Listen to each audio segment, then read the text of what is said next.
बिस्मिल्लाहिर्रहमानिर्रहीम। अस्सलाम वालेकुम। उर्दू गज़ल नंबर 4 शायर मोहसिन एहसान हैं। इसकी तशरीह हम पहले कर चुके थे। आज के इस लेक्चर में हम इसकी मश्क को सॉल्व करेंगे। आसान जवाबात आपको दिखाए जाएंगे और थोड़ी बहुत डिस्कशन जो है वो भी कर ली जाएगी ताकि आपको कुछ मसला ना हो। तो लेक्चर का आगाज़ करते हैं। हमारे पास है मश्की सवालात। पहला सवाल है दर्ज झेल सवाल के दुरुस्त जवाब की निशानदही करें। बच्चों एक बार फिर कह रहा हूँ, इसके लिए मैंने एक लेक्चर बनाया। प्ले लिस्ट का नाम है उर्दू कवायद। उर्दू कवायद ने लेक्चर का नाम है उर्दू गज़ल के अनासर। अभी अभी अपलोड किया, आप लोग जाकर वहाँ देख सकते हो। उस लेक्चर को आप लोग देख लो तो आपको MCQs जो है इन चीज़ों पर बहुत ज़्यादा जो है आपको कमांड आ जाएगी। दर्ज झेल सवालात के दुरुस्त जवाबात की निशानदही करें। हम आवाज़ अल्फाज को क्या कहते हैं? वो आवाज़ इनकी एक ही आवाज़ हो, जैसे गिया, जिया, पिया, किया, सिया, ये एक ही आवाज़। इसको क्या कहते हैं? इनको काफिया कहते हैं। ठीक है, काफिया। काफिया के बाद जो लफ्ज़ बार बार रिपीट होता है उसको रदीफ़ कहते हैं। रदीफ़, रोज़मर्रा, मुतशाबिहात, अच्छा, एक बड़ी प्यारी बात बताता हूँ। जब मैं कोई टेस्ट दे रहा होता हूँ, जब मैं कोई इम्तिहान दे रहा होता हूँ, उधर मेरे पास MCQ टाइप सवाल आते हैं तो बहुत ज़्यादा मरतबा इस तरह होता है, मैं जब सवाल पढ़ता हूँ तो मैं ऑप्शन नहीं देखता। मैं सवाल पढ़ता हूँ तो मुझे उधर ही पता होता है इसका क्या ऑप्शन है। और तो जब मैं 4 ऑप्शन देखता हूँ तो पहले दूसरा ऑप्शन मैं देख लेता हूँ और मैं उसको ही जो है फ़ौरन जो है सर्कल जो है फिल कर लेता हूँ कि ये ही दुरुस्त है। मैं बाज़ औक़ात, बल्कि अक्सर औक़ात मैं 4 ऑप्शन पढ़ता ही नहीं, तो पहला दूसरा जो दुरुस्त ऑप्शन हो वो मैं देख लेता हूँ। या मैं अपना जवाब ढूंढता हूँ, मेरा जवाब कहाँ है। बहुत दफ़ा इस तरह होता है कि जवाब मुझे मालूम होता है और 4 ऑप्शन होते हैं, उनमें जवाब मौजूद ही नहीं होता। कभी कभी इस तरह हो जाता है, तो फिर मैं मिलता जुलता जवाब जो है उसमें तलाश करके लिख देता हूँ। अच्छा, तो यानी सब्जेक्ट पे आप लोगों की इतनी कमांड जो हम होनी चाहिए ना, तो आप वो मेरा वो लेक्चर देख लोगे तो आपको भी इतनी कमांड आ जाएगी कि आप सवाल देखोगे तो आप जवाब ढूंढने की ज़रूरत नहीं होगी। ऐसी गज़ल जिसमें रदीफ़ इस्तेमाल हो उसे क्या कहते हैं? तो गज़ल 2 किस्म की होती हैं, एक मुरद्दिफ़ होती है, गैर मुरद्दिफ़ होती है। मुरद्दिफ़ होती है जिसमें रदीफ़ इस्तेमाल हुआ, गैर मुरद्दिफ़ होती है जिसमें रदीफ़ इस्तेमाल नहीं हुआ। तो जिसमें रदीफ़ इस्तेमाल हुआ उसको मुरद्दिफ़ गज़ल कहेंगे। मुरद्दिफ़ ये पहला ऑप्शन ही आ गया, अब बाकी ऑप्शन पढ़ने की ज़रूरत ही नहीं है। ठीक है? तो ये हो गया मुरद्दिफ़। गज़ल मतला गज़ल का कौन सा शेर होता है? मतलब सूरज तलू होने को कहते हैं। तो सूरज तलू होता है तो पहला मंज़र होता है, सुबह का पहला मंज़र सूरज तलू होना है। तो मतलब जो होता है गज़ल का पहला शेर को कहते हैं। पहला, दूसरा, दरमियान का, आखिरी। आखिरी शेर को मक्ता कहते हैं। वही ख्वाब आंखों में डाल दे जो निशाते शाम में विसाल दे, जो पलक छपक में गुजर गए मुझे फिर वही माओसाल दे।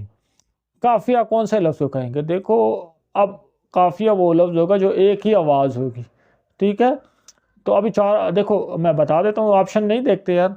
आंखों में डाल, जो निशात शाम वसाल, एक ही आवाज़ है, डाल और ये डाल और विशाल, और जो पलक छपक में गुजर गई मुझे फिर वही मौसाल। ये जो है डाल विशाल साल, एक ही आवाज़ आ रही है, तो ये हमारे पास काफिया है। अब हम आगे देख लेते हैं। आंखों निशाल, डाल विशाल साल, ये देखो ऑप्शन भी, डाल विशाल साल। दे को कह सकते हो, ये दे जो एक ही लफ्ज़ 2 बार रिपीट हुआ ये रदीफ है। औरतों की बातें करना, औरतों की बातें करना कवायद की रूह से किसके मायने हैं? औरतों के मुतल्लिक बातें करना बड़ा ख़तरनाक सवाल है। तो ये नौजवानों का तो फेवरेट टॉपिक है। तो औरतों से मुतल्लिक बातें करना जो है ये गज़ल जो है इसको कहते हैं। दर्ज झेल अशार पढ़कर दिए गए सवालात के जवाब लिखें। अशार हैं, ये पढ़ लें और सवाल दिए गए हैं उनके जवाब लिखें। वही ख्वाब आँखों में, अच्छा ये सवाल पहला शेर है, मैं ये शेर पढ़ के सुनाऊंगा। ये दूसरा शेर है, ये तीसरा शेर है, ये चौथा शेर है। ठीक है, अब पहला शेर है। पहले शेर में शायर ने किन ख्वाहिशात का इजहार किया? पहला शेर है, कह रहा ख्वाब आंखों में डाल दे, मेरी आंखों में ख्वाब डाल दो। कौन से ख्वाब डाल दो? तो शात शाम में मिसाल दे दी। ये मैंने बेकायदा एक लेक्चर बनाया हुआ, उसमें तशरीह की हुई, आप वहाँ देख लो। पलक छपक में गुजर गए मुझे माओसाल दे, 3 चीज़ें मांग रहे। आंखों में ख्वाब, आंखों में डाल दे, कौन से ख्वाब हो? एक शर्त दे रहा है कि जी वो निशात शाम में विसाल दे, यानी कह रहा है कि ख्वाब आंखों में डाल दे। ये कह रहा है कि आंखों में, ये क्या हो गया? हाँ, अच्छा, ये थोड़ा गड़बड़ हो गई। अच्छा, कह रहा है आंखों में ख्वाब आंखों में डाल दे जो निशात शाम में विसाल दे। जो पलक छपक में गुजर गए मुझे फिर वही माओ साल दे। ये दे जो लिखा हुआ है ना, दे दे दे, तीन चीज़ें मांग रहा है, तीन चीज़ें मांग रहा है। ख्वाब आंखों में डाल दे, ऐसे ख्वाब हो जो मुझे निशात शाम विसाल दे दे, और मुझे वही माओ साल दे दे जो पलक छपक में गुजर गए। तशरीह देखनी है तो दूसरा लेक्चर देख लो। अब क्या मांग रहा है, तो शायर चाहता है उसे वही खुशियाँ और मोहब्बत के दिन दोबारा मिल जाएं जो कभी उसकी ज़िंदगी में पलक छपकते ही गुजर गई थी। उसकी आंखों में वही ख्वाब दोबारा बस जाएं जो महबूब से मुलाकात जैसी खुशी अता करते थे। मुख्तसर यह कि शायर माजी की खूबसूरत यादें दोबारा लौट आने की ख्वाहिश रखता है। दर्जबाला अशार में काफिया और रदीफ की निशानदही करें। तो काफिया वो जो एक आवाज़ वाले अल्फाज हैं, जैसे रदीफ तो है जो बार बार रिपीट हो रहा है। दे, ये देखो दे इधर भी आ रहा है, दे इधर भी आ रहा है, और दे इधर भी आ रहा है, ये रदीफ है। और काफिया क्या है, मौसाल, हुस्न जमाल, परोबाल, कमाल, ये जो है ना कमाल, ये सारे क्या हैं, ये काफिया हैं। तो मैंने यहाँ लिख दिया आप लोगों के लिए, रदीफ और काफिया। दूसरा शेर का मरकज़ी ख्याल लिखें। दूसरा शेर क्या है, दूसरा शेर है, गदागरों की बस्तियां या चश्मपोशी गुनाह है, तू अमीर शहर जमाल है, तू ज़कात हुस्नो जमाल दे। अब वजाहत का ना दिल का जोर है ना इतना टाइम है। तो दूसरे शेर का मरकज़ी ख्याल ये है कि अगर कोई शख्स हुस्न जमाल या इख्तियार और हैसियत में बुलंद मकाम रखता है तो उसे चाहिए दूसरों की मदद करे। पूरी तशरीह नहीं लिखनी, सेंट्रल आइडिया लिखना है। और महरूम तबके पर रहम करे क्योंकि बेसहारा इंसानों को नज़रअंदाज करना संगीन गुनाह है। अब बच्चों मरकज़ी ख्याल में तशरीह लिख देते हैं कि महबूब को चाहिए अपने हुस्न की ज़कात दे। ये चीज़ यहाँ नहीं लिखना, सेंट्रल आइडिया, ये आइडिया जिस आइडिया पे ये शेर बना है वो आपने लिखना। तीसरे शेर में शायर ने परोबाल की ज़मानत क्यों तलब की, यानी तो अब मैं क्या कह रहा था। तीसरा शेर है कि मुझे शौक़ सैर समा नहीं, मर्ज़ी से हर से हवा नहीं, मैं कफ़स में उम्र गुजार दूँ, मैं जेल में जो हूँ, जेल में बंद कर दो, सारी ज़िंदगी वहाँ गुजार दूँगा, बस मुझे ज़मानत परोबाल दे दी। ठीक है, परोबाल की ज़मानत मुझे दे दी। अच्छा, अब ये कह रहा है तीसरे शेर में परोबाल की ज़मानत क्यों तलब की है। परोबाल का मतलब होता है मैं अपनी मर्ज़ी से फ़ैसला करूँ, अपनी खुददारी जो है उस पर कोई सौदा कंप्रोमाइज़ ना करूँ। क्योंकि शायर फ़कीरी की ज़िंदगी में भी इज़्ज़त नफ्स बुलंद रखने की तौफ़ीक मांग रहा है। शायर के बकौल वो दुनिया में मुश्किलात की कैद में रहने को भी कबूल करता है, बस उसे परोबाल यानी आज़ादी ख़याल, तख्लीक या शख्सियत की ज़मानत मिल जाए। क्योंकि वो जिस्मानी कैद को तो बर्दाश्त कर सकता है, लेकिन अगर उसकी सोच, तख़य्युल या आज़ादी को मजरूह किया जाए तो नाकाबिल बर्दाश्त होगा। चौथे शेर के मुताबिक गमशनास ने शायर के लिए क्या करना है। अब चौथा शेर खुद ही देख लो, मैं बार बार ऊपर नहीं जा सकता। तो कह रहा है कि चौथे शेर के मुताबिक गमशनास का काम यह है कि शायर के गम को समझे, उसके जज्बात को सच्चाई और उसके इजहार को खूबसूरती अता करे। तारी तशरीह नहीं लिखनी, गमशनास ने जो करना है ना वो आप लोग यहाँ लिखो। फिर कह रहा है शायर के ख्याल में चश्म पोशी कहाँ गुनाह है, बेहवाला शेर से। वो अभी हमने पीछे बात की थी गदागरों की बस्तियों वाली, कि इस दुनिया में जहाँ लोग ज़रूरतमंद हैं वहाँ किसी की हाजत को नज़रअंदाज करना गुनाह के मुतरद्दिफ है। अगला सवाल है कि दूसरे शेर में शायर ने अमीर शहर जमाल से क्या मुतालबा किया है। शायर ने मुतालबा किया क्योंकि वो हुस्न जमाल का मालिक है, तो उसे चाहिए कि अपनी खूबसूरती और दिलकशी को दूसरों में बांटे ताकि वो भी उसके हुस्न से फैज़याब हो। असल मतलब वही है जो हमने ऊपर बयान किया कि आपको कोई रुतबा, कोई अख्तियार मिल जाता है तो आप दूसरों को भी फ़ायदा पहुँचाएँ। सवाल नंबर 3, दर्ज मौज़ूआत में से किसी एक पर अपने कॉलेज में एक मुज़ाकरा मुबाहिसा सेमिनार कराएं। इसमें हिस्सा लेते हुए मौजू के हक़ या मुखालफत में दलाल दे के दलाइल और आदाब के साथ अपना नज़र पेश करें। अब 3 टॉपिक दे दिए आप, या तो इसके हक़ में या इसके अगेंस्ट आप बोलो। 5 मिनट आप लोगों ने बोलना होगा। एक तकरीर आप तैयार कर लो, दलाइल आप ढूंढ लो। 5 मिनट नहीं तो 3 मिनट, और बस आप अपने टीचर से बात करो, असम्बली में चले जाएं। जमहूरी रवैये, मसले कश्मीर और बैनुल मज़ाहिब हम आहंगी, ठीक है। तो इसमें से कोई एक टॉपिक ले लें आप, 6 बच्चे बन जाएँ, 3 इनके हक में बोल लें, 3 इनके अगेंस्ट बोल लें। अच्छा, मसले कश्मीर इसके अगेंस्ट क्या बोलोगे? इसमें तो हक में बोलेंगे हम। हाँ, हुकूमत की पॉलिसी जो आ रही है तो उसके आप अगेंस्ट जो है आप बोल सकते हैं। तो बाज़ जो है होते ख़तरनाक टॉपिक होते हैं, उनके अगेंस्ट हमें नहीं बोलना होता, ठीक है? तो आप इनके हक़ में, इनके मुखालफत में जो हैं अपने दलाइल पेश कर सकते हैं। तो इस तरह असम्बली में या क्लास में एक मुकाबला मुनक्किद करवा लें। मैं अगर टीचर होता तो मैं क्लास में ऐसा मुकाबला ज़रूर मुनक्किद करवाता। तो आप टीचर से बात करें, एक मुनक्किद ऐसा मुकाबला मुनक्किद करवाएँ जो जीत जाए, उनको इनाम दिया जाए। अच्छा, इसके अलावा अगर आपको एक लिखी हुई तकरीर चाहिए तो कमेंट सेक्शन में बता दें, मैं एक डेमो के तौर पे एक तकरीर लिख कर, बल्कि पढ़ कर कर और आपको दिखा दूँगा, तो आपको बहुत ज़्यादा एडवांटेज इससे मिल जाएगा। कानून का एहतराम और पाबंदी, इसके अगेंस्ट नहीं बोलना। मतलब अच्छा, अब कानून का एहतराम और पाबंदी, इसके अगेंस्ट आप इस तरह बोल सकते हो कि गवर्नमेंट जो सख्तियाँ कर रही है वो उसको नहीं करनी चाहिए, कम करनी चाहिए। बिल्कुल उस टॉपिक के अगेंस्ट नहीं बोल लेना कि हमें कानून की पाबंदी जो है वो नहीं करनी चाहिए। तो आप जितना अच्छा भी बोलोगे तो आपका कंसिडर नहीं किया जाएगा। मतला सानी मक्ता, मैं बहुत ज़्यादा थक गया हूँ, लेक्चर लेंथी हो गया। मतला सानी मक्ता, ये पीछे मैंने लेक्चर बनाया इसीलिए कि मुझे बार बार वो बातें रिपीट ना करने पड़े। उर्दू कवायद की प्लेलिस्ट में चले जाएँ, वहाँ उर्दू गज़ल के अनासर लेक्चर का नाम है, वो लेक्चर देख ले, वहाँ ये सारी चीज़ें आपको क्लियर हो जाएंगी। अब ये वही बात है, मक्ता इसकी एग्जाम्पल जो है वो दी गई हैं। इस गज़ल के मतला मक्ता की निशानदही करें, 2-3 जुमलों में इसकी अहमियत वज़ाहत करें। अच्छा, मतला वो पहले शेर को कहते हैं, मक्ता आखिरी शेर को कहते हैं। तो आपने 2-3 सेंटेंस में बताना है। मक्ता की पहचान है, उसमें शायर अपना तखल्लुस इस्तेमाल करता है। ये मिसाल देख लो। मिसाल नंबर 2, कारगर इश्क में अब तक गमे पन्हा न हुआ, मैं अभी बेखबर कल फ़तेह हिजराना हुआ। मतलब है, गज़ल का पहला शेर होता है, दोनों मिसरों में रदीफ़ जो है, दोनों मिसरों में रदीफ़ इस्तेमाल होता है। दोनों मिसरों में काफ़िया, पन्हा और हिजरां, दोनों मिसरों में काफ़िया इस्तेमाल होता है, दोनों मिसरों में रदीफ़ इस्तेमाल होता है, और गज़ल का पहला शेर होता है।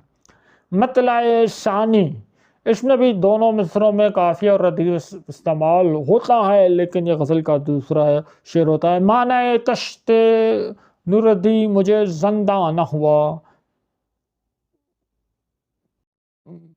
दरो दीवार से कुछ होश का सामान हुआ। ये मानाए दश्ते नु, अच्छा, ये मतलब सानी हो गया। मक्ता अहले ज़न, मक्ता यहाँ पे गज़ल ख़त्म हो जाती है और इसमें शायर ने अपना तखल्लुस इस्तेमाल किया होता है। अहले ज़ंदा का ये मजमा है सबूत इसका फ़राक, कि बिखर कर ये शीराज़ा परेशान हुआ। तो अहले ज़िंदा का मजमा, ये सबूत इसका फ़राक गोरखपुरी की गज़ल है, तो फ़राक ने अपना तखल्लुस जो इस्तेमाल किया है।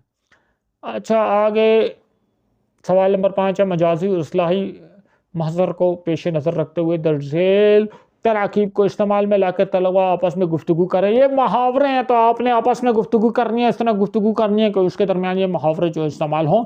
मैं आपकी आसानी के लिए इन मुहावरों के जो मायने हैं जो आपको बता देता हूँ। यहाँ पहला लफ्ज़ हमारे पास है आसमान से बातें करना।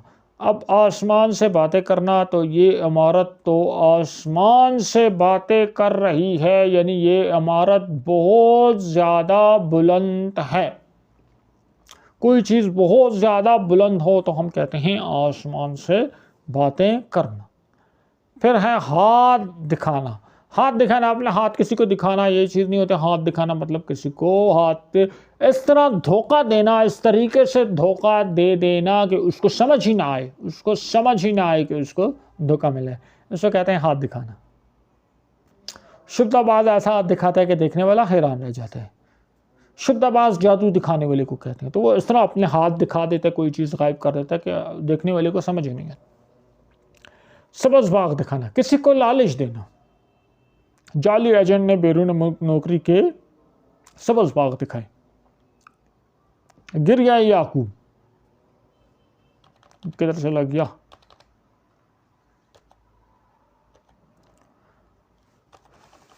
अच्छा, गिरिया याकूब, बेटा गुम हुआ तो माँ गिरिया याकूब करने लगी। यानी हज़रत याकूब अलैहिस्सलाम ने हज़रत यूसुफ़ अलैहिस्सलाम के लिए बहुत ज़्यादा गिरिया किया था, तो इसको हम गिरिया याकूब कहते हैं। कोई माँ बहुत ज़्यादा रो रही है या कोई बंदा बहुत ज़्यादा रो रहा है, बहुत शिद्दत से रो रहा है, तो इसको गिरिया याकूब कहते हैं। कब्र दारा, दारा एक बादशाह था, बहुत शान और शौकत वाला बादशाह था, फिर वो मर गया और आज उसकी कब्र जो है वो भी हमें पता नहीं है कि उसकी कब्र कहाँ है। तो इस तरह जो इकबाल कहते हैं, न गोरे सिकंदर न है कब्र दारा, मिटे नामियों के निशां कैसे कैसे।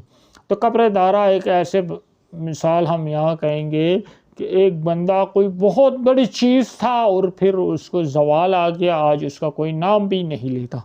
तो कब्र दारा वो दौलत पर उतरा रहा था, लेकिन अंजाम में कब्र दारा की मिसाल बन गया।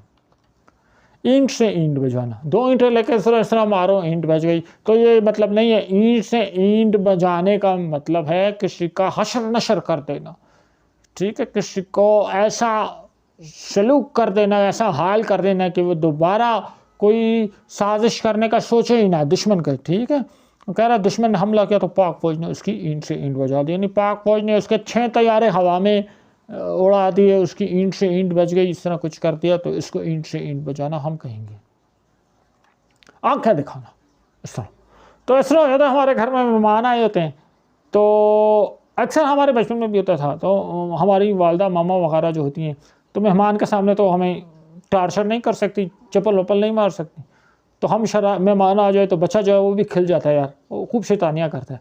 तो उसकी मामा जो होती है वो इस तरह उसको आंखें दिखाती है, तो बच्चे जब देख लेते हैं मामा आंखें दिखा रही है, तो वो एकदम अपनी शैतानी जो है रोक लेते हैं। यानी मामा ने ज़ुबान से कुछ भी नहीं कहा और वार्निंग भी नहीं दी, सिर्फ आंखें से दिखा दी, बच्चा इंसान का बच्चा बन गया, तो इसको आंखें दिखाना कहते हैं, यानी किसी को गुस्से में घूर लेना, ठीक है। उस्ताद ने शोर मचाने वाले तालिब इल्म को आंखें दिखाई। अच्छा, आंखें दिखाने का एक और मतलब ये हो सकता है कि किसी को किसी के मुकाबले में आ जाना, इसको भी आंखें दिखाने के, ठीक है, कि वो कल तक मेरा टुकड़ों पर पल रहा था और आज मुझे आंखें दिखाने लग गया, इस तरह आंखें दिखाने के, किसी के मुकाबले पे आ जाना, किसी को वार्निंग देना, आंखें दिखाना। कारून का ख़जाना, कारून एक बहुत मालदार बादशाह था, उसके पास बहुत ख़जाना था, उसकी कुंजियाँ इतनी ज़्यादा होती थी कि उसको संभाला नहीं जाता था। तो किसी के पास बहुत ज़्यादा दौलत हो तो हम कहते हैं कारून का ख़जाना। एहसन बाप की दौलत ऐसे लुटा रहा था जैसे कारून का ख़जाना हाथ लगे हो। कारून का ख़जाना अनकाउंटेबल है, आप उसे काउंट नहीं कर सकते, ठीक है। तो एहसन पैसे ऐसे खर्च कर रहा है जैसे बाप की पैसे ऐसे खर्च कर रहा है कि जैसे यार ऐसा ख़जाना आ गया जो ख़त्म ही नहीं हो रहा। कारून का ख़जाना ख़त्म नहीं हो सकती, ठीक है। तो ऐसे इस तरह कर, हर बच्चा इस तरह करता है, अब्बा जी के पैसों को ऐसी तरह उड़ाते हैं, जब खुद कमाने लग जाओ फिर पता लगता है। अच्छा, तर्जेल शेर की नसर बनाएं और इसका मफहूम बरकरार रखते हुए मुतबादलात से वाकिफ़ होते हुए इस्तेमाल करें। अब मैं बहुत शार्ट बात कर रहा हूँ, ब्रैकेट में जो लफ्ज़ लिखा हुआ है तो वही लफ्ज़ आप लोगों ने इसको नसर बनानी है, ब्रैकेट में जो लफ्ज़ लिखा हुआ है वो लफ्ज़ नहीं लिखना, उसके मुतबादलात जो है उसका कोई मुतबादिल दूसरा लफ्ज़ इस्तेमाल करना है। आगे उस मुतकब्बिर की जगह हम लफ्ज़ इस्तेमाल करेंगे घुमंडी, खुदा किया करते थे। यानी शायर कह रहा मेरा महबूब इतना मुतकब्बिर था, मैं उसके आगे अल्लाह का जिक्र करता था, खुदा करता था, या उसकी बहुत ज़्यादा खुशामद करता था। ये खुदा करने का ये मतलब हो गया। तो हम कहेंगे उस घमंडी की हम खुशामद करते हैं, या उस घमंडी के सामने हम उस घमंडी के सामने आजिज़ी से अल्लाह करते हैं।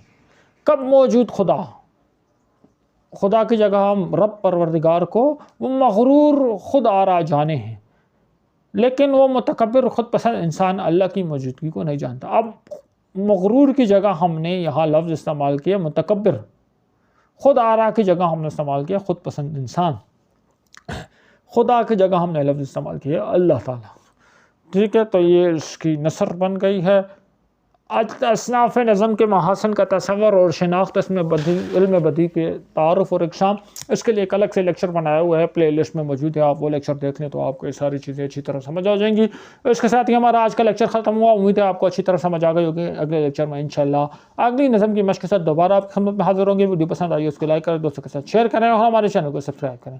नेक्स्ट वीडियो में मुलाकात होगी, अपना ख्याल रखिएगा, अल्लाह हाफ़िज़।